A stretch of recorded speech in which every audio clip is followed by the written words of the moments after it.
Hi guys. So this live is about teens and dating. I've made reels on it before. I know I've made TikToks on it before.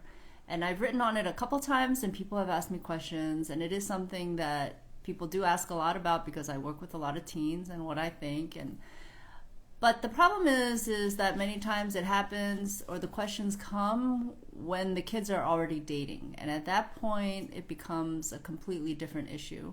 At that point it becomes more about talking to your kids about boundaries, and they're already kind of in the thick of it, and so their hearts are given away. They're not really listening to you. It causes a lot of problems. And so if you are already at that point, this really wouldn't be relevant, because I'm talking about why I don't encourage kids to date. And when I do talk about it with them, they're usually pretty much on the younger side, to try to help them to think about things before, as that Bible verse I had put on, before love is awakened. And so that's what I am talking more about today. So inevitably there will always be people who say that I met my spouse in high school or in grade school. And so let's just say that that's not the norm. We know that's not the norm. If that was for you and it is for your kids, then great. Then this video is not for you either. So I don't know what else to say for that one. I've only known one person, one couple in my entire life that met when they were teenagers in high school and then could stay together and got married. I'm talking like when I met them that they were already like dating and stuff. I know I've met people over the years, but I didn't really know them at the time. And so another thing I wanted to say is that I do not align myself with purity culture in any way. I absolutely know that God calls for sexual purity, but that movement goes against like a lot of things that I don't agree with and I don't subscribe to, and the way that they go about it I think is really unhealthy. I did read a lot of the books when purity culture became a big thing, like 10-15 years ago, and I disagreed with it then, and it hasn't changed. And in fact, reading those books kind of helped me to begin to think about how I was going to approach this topic with my own kids. And so, as I already said, the way that I see it, by the time a child or a teen is already dating, it's already an intimate relationship, in my opinion, because you are giving that person something that is valuable and that you could never get back, which is your time. Okay, you are wasting a lot of time on a relationship that's going to suck up a great deal of resources and a great deal of yourself. And when I feel like at those ages, all those resources should be given to yourself, developing and growing and learning and trying out things and experiencing the world for yourself, rather than focusing on another person.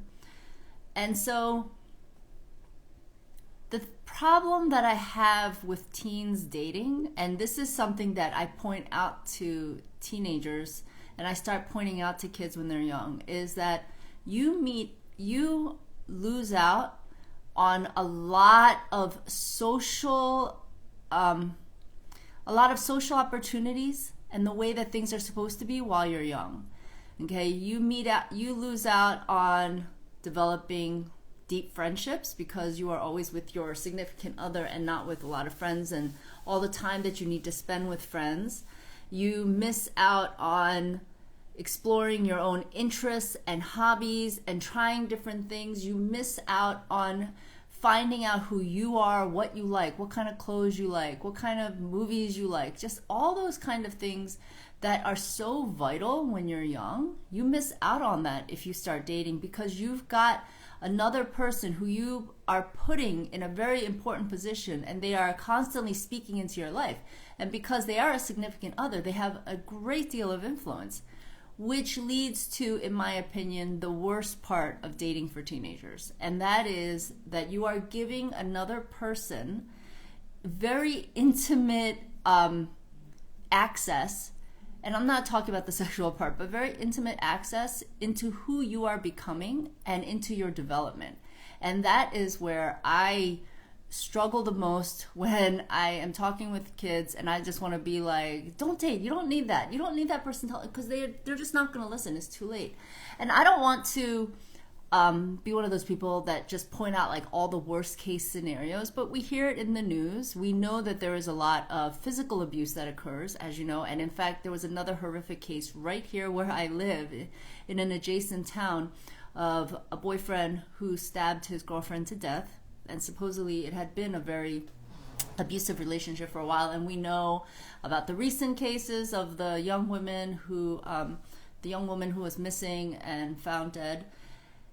Now, again, like I said, those are extreme, but these are the kind of situations of what I'm talking about, because once they get spiraled into an intimate relationship, like, it's just too hard to talk to people, as you know, because even with adults, like when your girlfriend, when you're all, in your 20s and you're dating and they're dating someone that you don't like, and you can just see it's just a bad relationship, they just don't listen. Like, people don't listen.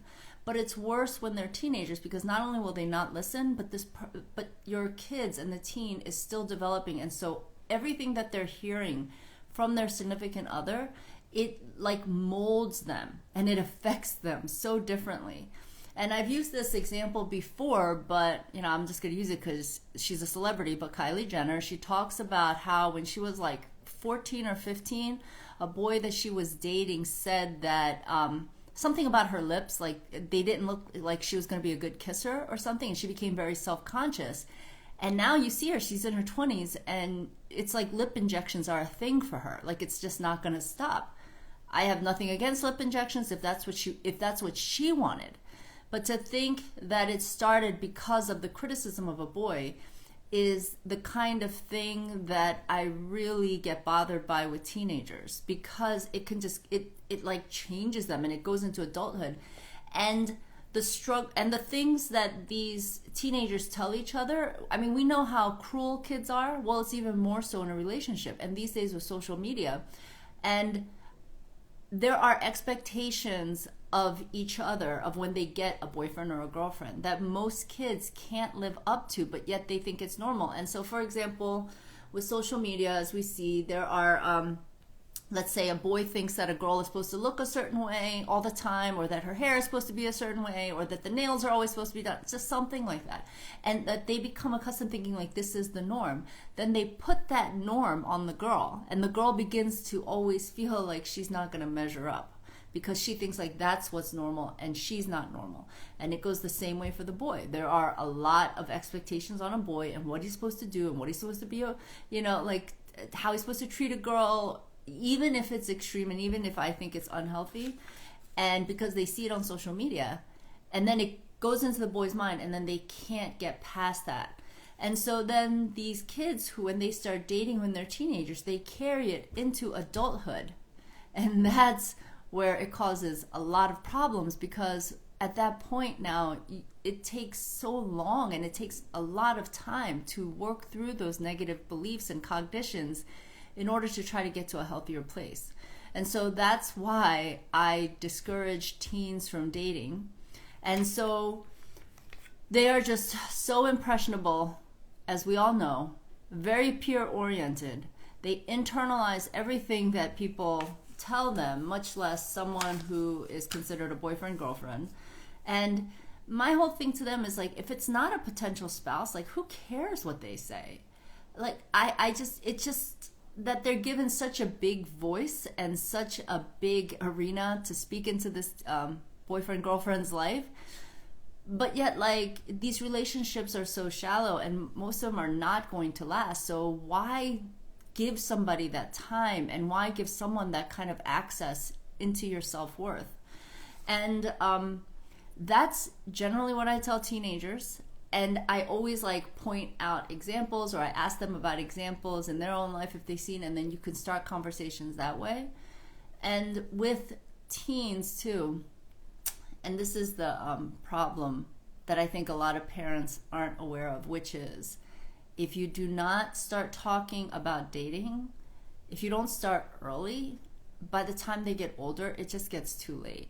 They all have their ideas. They don't believe what you're saying, just whatever it may be, and it just gets too late. And that's when a lot of parents start like sending their kids to church and youth group and trying to get stuff into their heads and trying to make them believe a certain way, but it's just too late. You really have to start when they're around like 8, 9, 10, I would have to say. And so, what is it that I think is a healthy dating thing? Now, I will also, in full disclosure, tell you that I met my husband when I was 18. We started dating when I was 19, and we got married when I was 21. And so, but the thing is he was my first boyfriend. Nobody told me this was the way that I wanted or anything like that. We met in early 1992, and we didn't have internet back then. But I had already decided that I did not want to date for just the purpose of dating. I wanted to find a husband. I wanted to get married. And so if a guy was not husband material, I wasn't going to date him.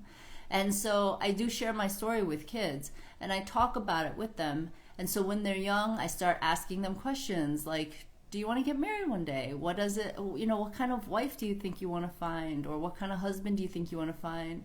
What kind of characteristics? What do you think of dating? And starting those kind of conversations when they're young and they're not in love with anyone, you have so much more of their ear. And you're able to really kind of minister to your kids and disciple them and start to lay down that foundation when they're young, and then they keep an open mind. And then as they hit puberty and they start feeling things or noticing the opposite gender or realizing that they feel different about certain things, the foundation you've laid, it will be there, and it will be like the framework as to how they approach it, because you've already spoken into their life. And that's where I really, it's like, I cannot stress this enough to start early. With teenagers, I've worked with 14, 15-year-olds, and it really is too late. Not that I can't talk to them about it, but they definitely have their own ideas. And I have to be very respectful of that. And then a lot of times they get into relationships, and then it's just working through it with them and that kind of thing. But then there's so much heartache. And it was so funny because I got several teens. It was for some reason at the beginning of quarantine, a lot of teens, I guess, started dating or something like that because they were lonely. And then at the end of quarantine, maybe they all came into therapy because now they were all struggling with low self-esteem because of things that happened with their significant other. Because I guess maybe during quarantine it was just so much more intense because they talked to each other all the time or something like that. I don't know. But it just came to light even more so for me because there is just a lot of mental health damage that occurs. And then they break up and the person's not even in their life and they're scarred. And then the worst though these days that I see is cheating. Teenagers, let's say their boyfriend, girlfriend are, I don't know, snapping other boys or girls, and then they're upset, and it's the texting, and there's not real good boundaries on all of that, and it's very hurtful to the other person. And then they start developing mistrust, and it just goes into it's just terrible spiral. And there is a lot of cheating. The kids these days, they do not seem to understand what it means to be faithful to somebody, and they don't seem to understand what it means to have those kind of boundaries, especially with cell phones. And so that's just what I would like to share. That is what I say. I guess if you're dating for marriage, there are people, I guess, who meet in high school, then great if you're ready for it, but most people are not. And that is something that we have to keep in mind, that you still need so much time to grow, and the teen years are a wonderful, wonderful time of years when you are free, when you are surrounded by your own peers in the same developmental stage, and you can develop all of these deep relationships and have experiences and learn so much about yourself and try different things. And I feel like they really need to take advantage of that. So that's what I say. Yeah, the same thing to my kids and their friends. And the other thing, when I said in the beginning that I don't subscribe to the, what is that, purity culture, right? Those books, I Kissed Dating Goodbye and all of that. And yes, which I did read when they came out. I read both of Joshua Harris's books. And why I don't subscribe to purity culture is because the kids in the end is that they have to be convicted. I remember when I met this one mom and she said that she was going to be chaperoning her boys until they were engaged. So she or somebody in her family, and we know like the Dugars and stuff in Christian families who say that they always send like a younger sibling along and they listen in like the Dugars did, right? They listen in on phone calls and texts and all that kind of stuff. And I remember thinking, how would I possibly do that? Like, I cannot imagine how embittering that could be for a teenager. And for them maybe to tolerate it and deal with it because they can't do anything. But then what kind of foundation of a future relationship are you laying down with your soon-to-be adult child? And I just couldn't fathom doing that. Okay? Not that I'm against sexual purity. I am totally for it. And that is what I tell my children. And that is what I tell other kids. But that is something that they have to really want for themselves. And that is something that they need to like struggle with and lay down and think through and think about their own boundaries and guidelines and how they want to approach that. And when they can do that, you as a parent can have rest. And I'm not saying that kids aren't going to mess up even after they lay down boundaries and precautions for themselves. I'm sure that they will. And I'm sure that there are many who do. But that is between them and God. And that's also why it's important to try to encourage them to not date when they're really young so that they don't get themselves into those kind of situations as much, right? So if they're not dating and then once they're older, and like that's the other thing too about like chaperoning your kids. I knew I was going to send my kids away to college. I knew that they would live away. I wanted them to be in the dormitories. And, for a lot of reasons, I really wanted my kids in the dorms. Like that was a given. And so how would I have chaperoned them at that point? Like there has to be, if you think you're going to chaperone your kids until they get married, like you're basically saying you're not going away to college. And even if you are 22 or something like that and you're not married, like I'm going to be following you around or you can't go out. And so that is not the kind of relationship I wanted with my kids.